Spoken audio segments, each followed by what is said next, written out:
Here's my latest routine for studying Japanese. All right, first things first, I open the Speak app like right after I get up in the morning, brush my teeth.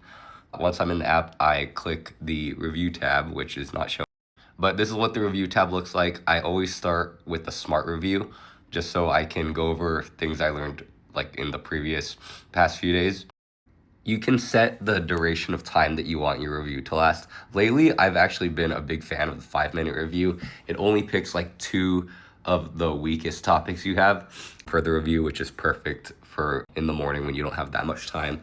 I think mine is saying how to say that I don't like things that much, like politely, and then ordering a flat number of items, like plates or tickets or stuff like that.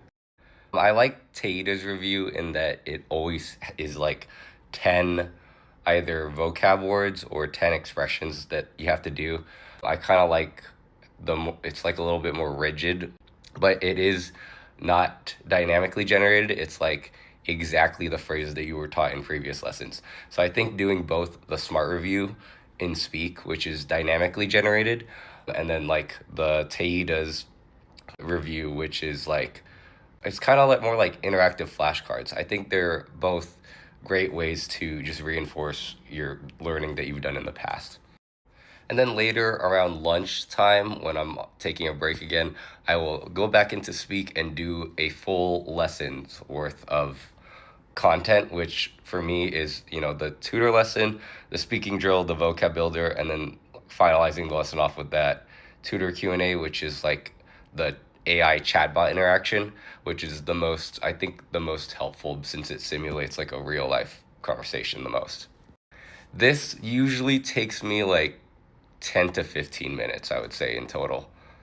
And then finally, towards the end of my workday, I will go back into Tata and then do the lessons there. I already did the review, but I normally do all three of these in one sitting at the end of my day.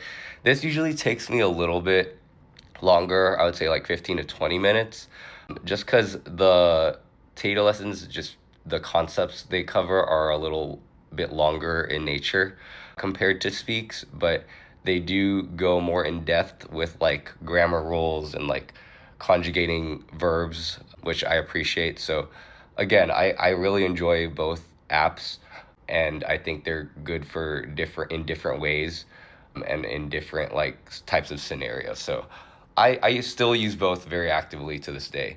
Those are pretty much the only two apps that I still regularly use. I don't use Busu that much anymore. I'll sometimes do flashcards, but